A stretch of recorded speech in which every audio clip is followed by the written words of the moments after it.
ತಿಮ್ಮಾಪುರ ಅವರ ಭ್ರಷ್ಟಾಚಾರದ ಆರೋಪ ಸಾಕಷ್ಟು ವಾಗ್ದಾಳಿ ಮಾಡ್ತಾ ಇದ್ದಾರೆ. ನೋಡಿ, ಹಿಂದೆ ಕೂಡ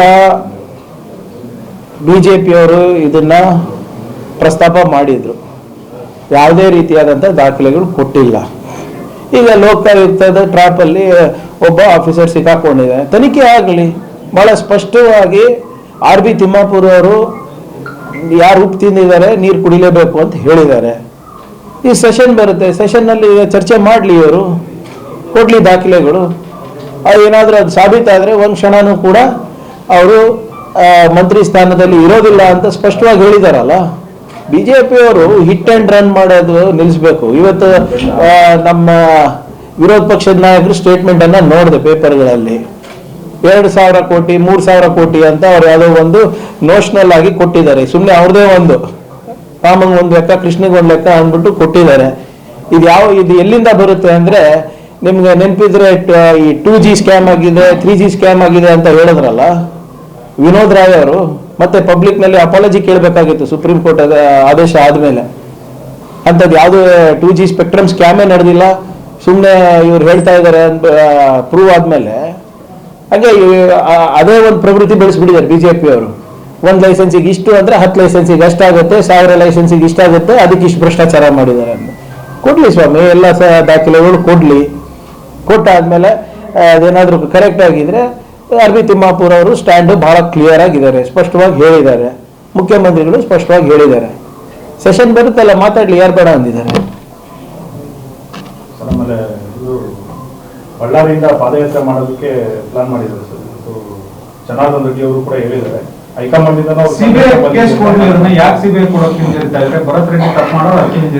ನೋಡಿ, ಬಹಳ ಸ್ಪಷ್ಟವಾಗಿ ಮತ್ತೊಮ್ಮೆ ನಾನು ಪುನರುಚ್ಚರಿಸ್ತಾ ಇದ್ದೀನಿ. ದಯವಿಟ್ಟು ಕೇಂದ್ರ ಸರ್ಕಾರದವರು ಮತ್ತೆ CBI ಅವರು ರಜನೀಶ್ ಗೋಯಲ್ ಅವರಿಗೆ, ಮಾಜಿ ಚೀಫ್ ಸೆಕ್ರೆಟರಿ ಅವರಿಗೆ ಒಂದು ಪತ್ರ ಬರೆದಿರೋದನ್ನ ಸ್ಪಷ್ಟವಾಗಿ ಓದಲಿ. ನಾನು ಅದು ನಿಮ್ಗೆ ಕೊಡ್ತೀನಿ. ಆ ಪತ್ರದಲ್ಲಿ ಏನು ಉಲ್ಲೇಖಿಸಿದ್ದಾರೆ ಅಂದ್ರೆ, ಈ ಸುಮ್ಮನೆ ಎಲ್ಲ ಸಣ್ಣ ಪುಟ್ಟ ಕೇಸ್ಗಳು ಇರ್ಬೋದು ಅಥವಾ ಯಾವುದೇ ಕೇಸ್ಗಳು CBIಗೆ ಕೊಡೋದಕ್ಕಿಂತ ಮುಂಚೆ ದಯವಿಟ್ಟು ಯೋಚನೆ ಮಾಡಿಕೊಡಿ. ನಮ್ಮ ಹತ್ರ ಸಿಬ್ಬಂದಿ ಇಲ್ಲ, ಮಾನವ ಸಂಪನ್ಮೂಲ ಇಲ್ಲ. ನೀವು ಏನಾದರೂ ಕೇಸ್ ಕೊಟ್ಟರು ಕೂಡ ನಮ್ದು ಒಬ್ಬರೇ ಅಧಿಕಾರಿ ನಾವು ಕೊಡೋಕೆ ಸಾಧ್ಯ ಆಗುತ್ತೆ. ನಿಮ್ಮ ಏನೋ ಕಾನ್ಸ್ಟೇಬಲ್ ನೀವೇ ಕೊಡಬೇಕು, ACPನೂ ನೀವೇ ಕೊಡಬೇಕು, PSIನೂ ನೀವೇ ಕೊಡಬೇಕು, ASIಯೂ ನೀವೇ ಕೊಡಬೇಕು, SP ನೀವೇ ಕೊಡಬೇಕು, ಟೇಬಲ್ಲು, ಕುರ್ಚಿ, ಗಾಡಿ, ಗೋಡ ಎಲ್ಲ ನೀವೇ ಕೊಡಬೇಕು ಅಂತ ಬಹಳ ಸ್ಪಷ್ಟವಾದಂತ ಒಂದು ಪತ್ರವನ್ನ ಬರೆದಿದ್ದಾರೆ. ಯಾರು? CBIದವರು. ಅದನ್ನ ಓದ್ಕೊಳಕ್ ಹೇಳಿ. ಆಮೇಲೆ ಕರ್ನಾಟಕದಲ್ಲಿ ನಮ್ಮ ಸರ್ಕಾರದಲ್ಲಿ ಯಾವುದೇ ತನಿಖೆ ನಡೆದ್ರೂ ಕೂಡ CBI ಅವರು ಅದನ್ನಾನೇ ಎತ್ತಿ ಹಿಡ್ದಿರೋದು. ತನಿಖೆ ಕರೆಕ್ಟ್ ಆಗಿದೆ. ಪರೇಶ್ ಮೇಸ್ತಾ ಕೇಸ್ ಇರ್ಬೋದು, ನಿಮ್ಮ DSP ಗಣೇಶ್ ಪ್ರಕರಣ ಇರ್ಬೋದು, ನಿಮ್ಮ ಮೈನಿಂಗ್ ಪ್ರಕರಣ ಇರ್ಬೋದು, ಎಲ್ಲ ಪ್ರಕರಣಗಳು ಯಾರು ವಿರೋಧ ಪಕ್ಷದವರು ಬಿಜೆಪಿಯವರು ನಮಗೆ CBI ಕೊಡಿ ಅಂದಾಗೆಲ್ಲ ನಾವು ಕೊಟ್ಟಾಗ CBI ಅವರು ಯಾವುದೇ ರೀತಿಯಾದಂಥ ಬದಲಾವಣೆ ಇಲ್ಲ, ಇನ್ವೆಸ್ಟಿಗೇಷನ್ ಪಕ್ಕಾ ಆಗಿದೆ, ಕರೆಕ್ಟ್ ಆಗಿದೆ ಅಂದ್ಬಿಟ್ಟು ಹೇಳಿರೋದು. ಮಾತು ಮುಂಚೆ CBI ಕೊಡಿ ಅಂದ್ರೆ ಏನಕ್ಕೆ? ನಮ್ಮ ಸಿಬ್ಬಂದಿಗಳು ಇದಾರಲ್ಲ, ಮಾಡ್ತಾರೆ. ಫಸ್ಟ್ ಆ ಲೆಟರ್ ಓದಕ್ಕೆ ಹೇಳಿ ಅವ್ರಿಗೆ, BJP ಅವರಿಗೆ.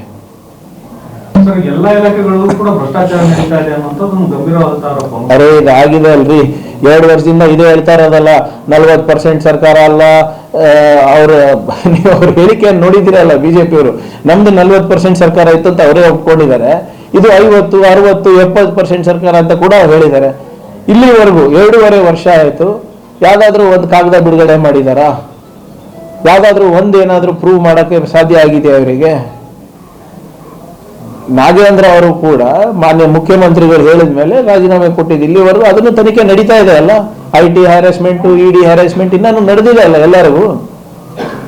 ಇವರು ವಿರೋಧ ಪಕ್ಷದವರು, ಜವಾಬ್ದಾರಿ ಸ್ಥಾನಮಾನದಲ್ಲಿ ಇದ್ದವರು ಕೊಡ್ಲಿ. ನೋಡಪ್ಪ, ನಮ್ಗೆ ಈ ದಾಖಲೆ ಸಿಕ್ಕಿದೆ, ಈ ದಾಖಲೆಯಿಂದ ಇದು ಏನೊಂದು ನಮ್ಮ ಅನುಮಾನ ದೃಢ ಆಗ್ತಾ ಇದೆ, ಇದರಿಂದ ನೀವು ಭ್ರಷ್ಟ ಅಂತ ಗೊತ್ತಾಗ್ತಾ ಇದೆ.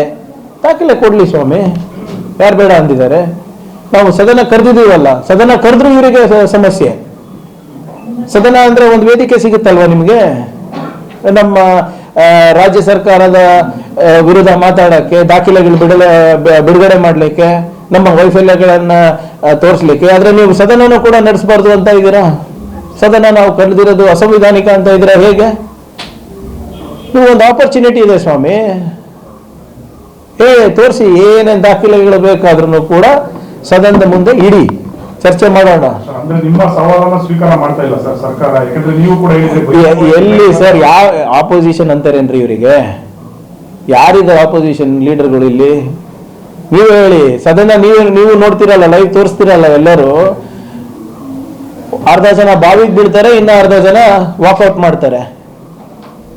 ಮತ್ತೆ ಇವ್ರ ನಾಯಕತ್ವ ಕೊರತೆ ಎಷ್ಟಿದೆ ಅಂತ ನಾವು ನೋಡಿದೀವಲ್ಲ.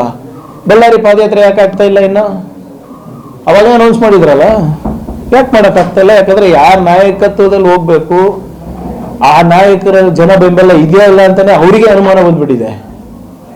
ಆಮೇಲೆ ಇದು personal issue, not people's issue, ಅದನ್ನು ಗೊತ್ತಿದೆ ಅವರಿಗೆ. ಅದಕ್ಕೆ ಅವ್ರು ಮಾಡ್ಲಿಕ್ಕೆ ಹೋಗ್ತಾ ಇಲ್ಲ.